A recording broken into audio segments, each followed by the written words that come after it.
Hey guys, it's James Dainard, and we are outside my live-in flip that we just listed for $4 million. We're gonna take you through the property. I'm gonna show you what kind of upgrades that I did to the property, what things that I increased the value on, and how we got to that high upper echelon pricing. In addition to, we're gonna talk about why I sell my primary residence every 2 to 3 years and the amount of tax savings that I've been able to obtain just by doing this method and grow my real estate portfolio. So let's go inside, let's take a look, and let's see what we did.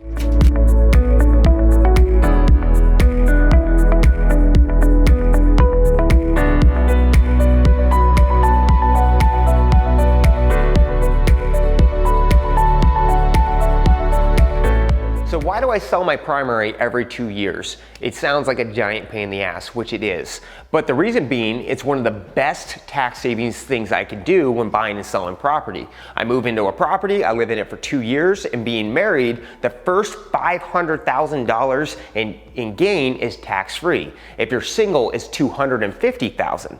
So I've done this now 4 times over. That is $2 million in gain that I was able to pay zero tax on. That is almost, because of my income bracket, a $900,000 savings that goes back into my bank account that I can either go buy my next primary residence and upgrade my house, or invest it in other real estate. The last time I did this, I went and bought this primary house after I sold my previous one. In addition to, I picked up a triplex in Queen Anne, Washington. So it was a double win by making the trade. So there is downsides to doing the primary house flip. The biggest downside is it's a giant pain in the ass. I have to move around, move out for short periods of time, stay in hotels. Or right now, when I just listed it, I'm living in my basement rather than my awesome new primary suite. But it's all about getting to the end goal. For me, I'm trying to get to a certain level of capital, and for me, it's worth making the trade and dealing with that short-term pain of moving around and packing up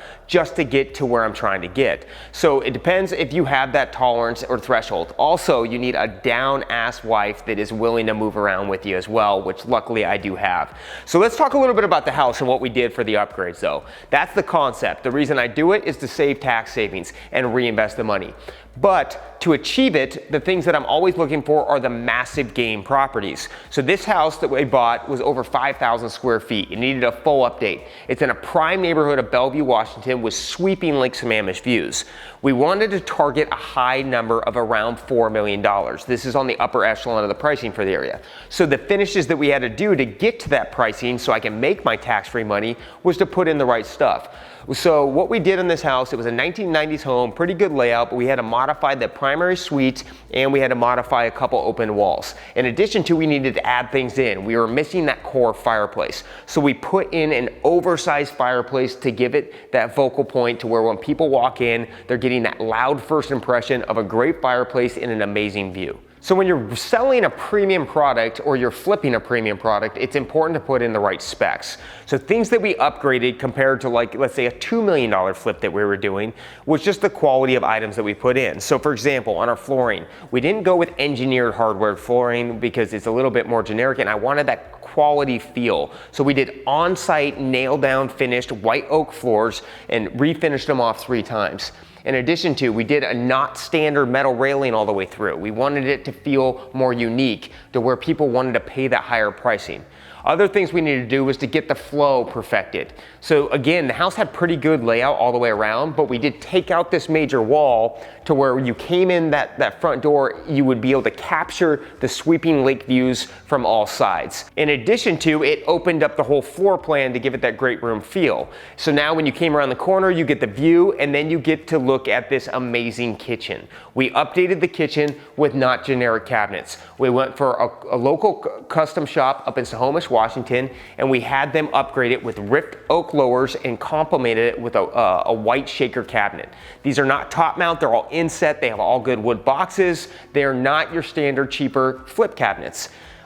We also stacked the island to make it oversized. Again, 5,000 square feet. We wanted it to feel, the kitchen to feel as big as the house. So we upgraded the kitchen and then we two-toned the slab with a natural stone with heavy veins throughout it. This is actually one of my more favorite kitchens that we've done over the past couple years because it just has its own flavor and style. We haven't seen a lot of this in the market, and we wanted to make the buyer feel like it was their own special home.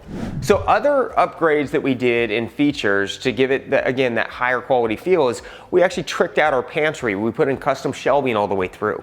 We upgraded our appliances. Instead of putting in, even on our nicer flips, we usually spend about $10,000 to $15,000 on our appliances. But in this set, we put in Thermador appliances all the way through, which cost us nearly $30,000. So it's important to know your specs, what the buyers expect, and then put in the right product. I did have second thoughts about putting in the nicer appliances because I felt like I could get away with a more standard $20,000 package. But then at the end of the day, I was looking at the pricing, looking at who that buyer was, and I wanted to put in that name brand quality brand that everybody knows and they want in their kitchen. So as we did this renovation, we knew the target price that we were trying to get, and we spent the time focusing on the areas that get the highest price. So again, we blew open the wall to overemphasize the view. That was the novelty of the property. We expanded the kitchen and gave it a huge feel so people felt like they were getting a large chef-style kitchen with a high-quality feel. In addition to, the primary suite was actually, it had a very weird layout before. It was kind of tight, it had a nice view, but it had a weird bathroom that was it was like a wraparound bathroom that wasn't what a new style house would have. And the closet was tucked behind it and it had bad flow. So we reframed the entire primary for a large en-suite bedroom with a walk-in closet and an oversized 5-piece bath. So in your more luxurious flips, you want to pay attention to the little details. We want people to fall in love and pay that premium price. So in this setting, someone could lay in their bed, they get a look at their amazing view, and then they have this badass fireplace here. We didn't want to go with a small little standard one. We wanted to make it feel big like the rest of the house and make them feel like they never want to leave their bedroom. The more they fall in love, the higher dollars they're going to pay you. So let's go check out this new bathroom that we installed. So we updated the bathroom. Again, we reframed this whole section. It had 2 doorways. We created a big walk-in closet with built-in shelving, and then we reframed this bathroom through here to get a more traditional layout. We put in heated floors, natural tile stone, not ceramic, so we went with a better quality stone, a double vanity sink, and then we dropped in a 5-piece bath with a Calcutta marble slab behind to just give it that extra little flavor. I mean, who doesn't want to sit and take a nice bath right here? In addition to, we went with a massive shower. I'm actually a shower guy. That's where I want to hang out the most. Typically in my mornings, sit there, drink my Rockstar, figure out what the day's gonna go on. But what we did is we wanted to go big. We wanted someone to feel like they could just live in their shower essentially. And it's almost an 8-foot long shower, mud pan. It has built-in shower heads, rain heads, body sprayers, a large soap niche, and a tile design that makes people again fall in love. You keep hearing me say that, but it is the most important thing. Especially as the market is starting to transition and level out, you have to be special over the competitive product. If you're not the special one, you're typically not gonna be the one that sells first.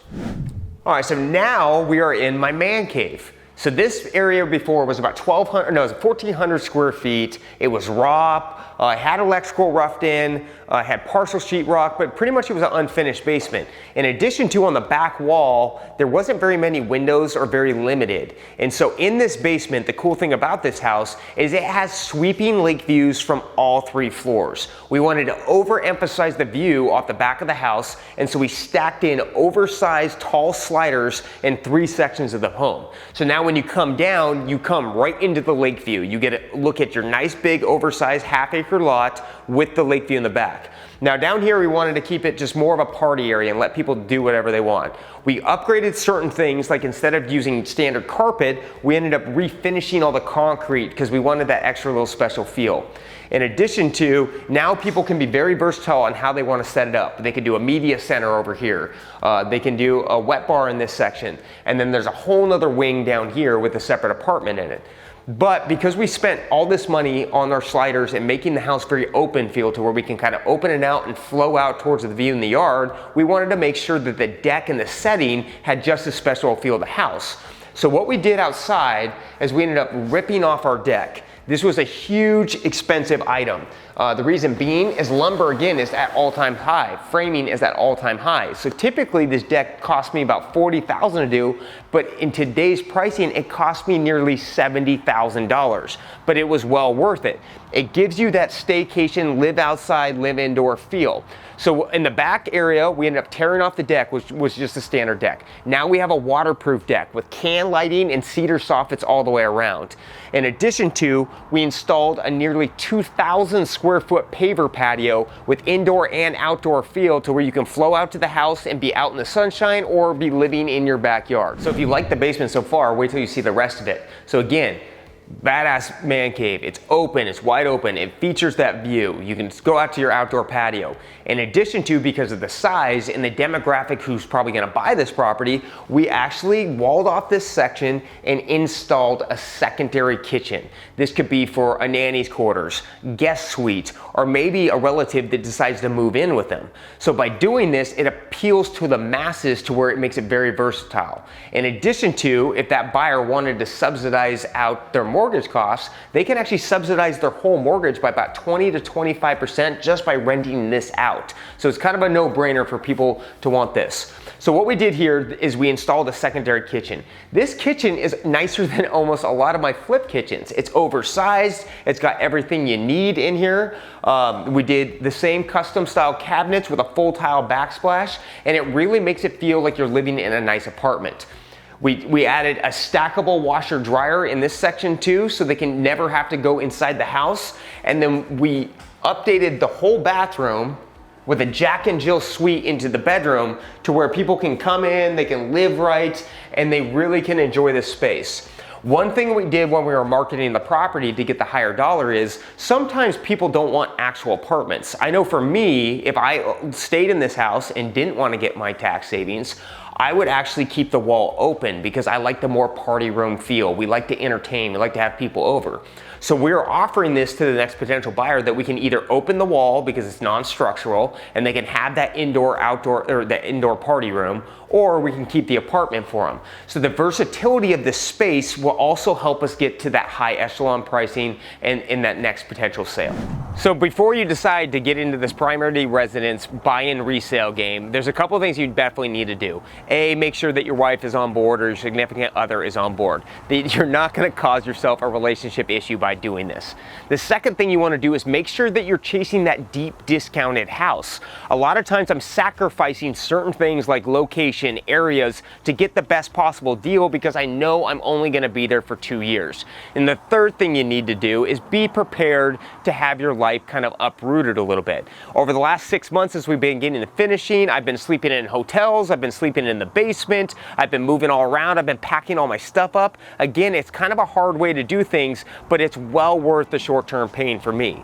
So make sure you stay tuned and find out as I go on my next hunt to find my next primary residence to where I can get on to primary residence flip number 5, where I'll be trying to save $2.5 million over a 10-year period on buying and selling these houses.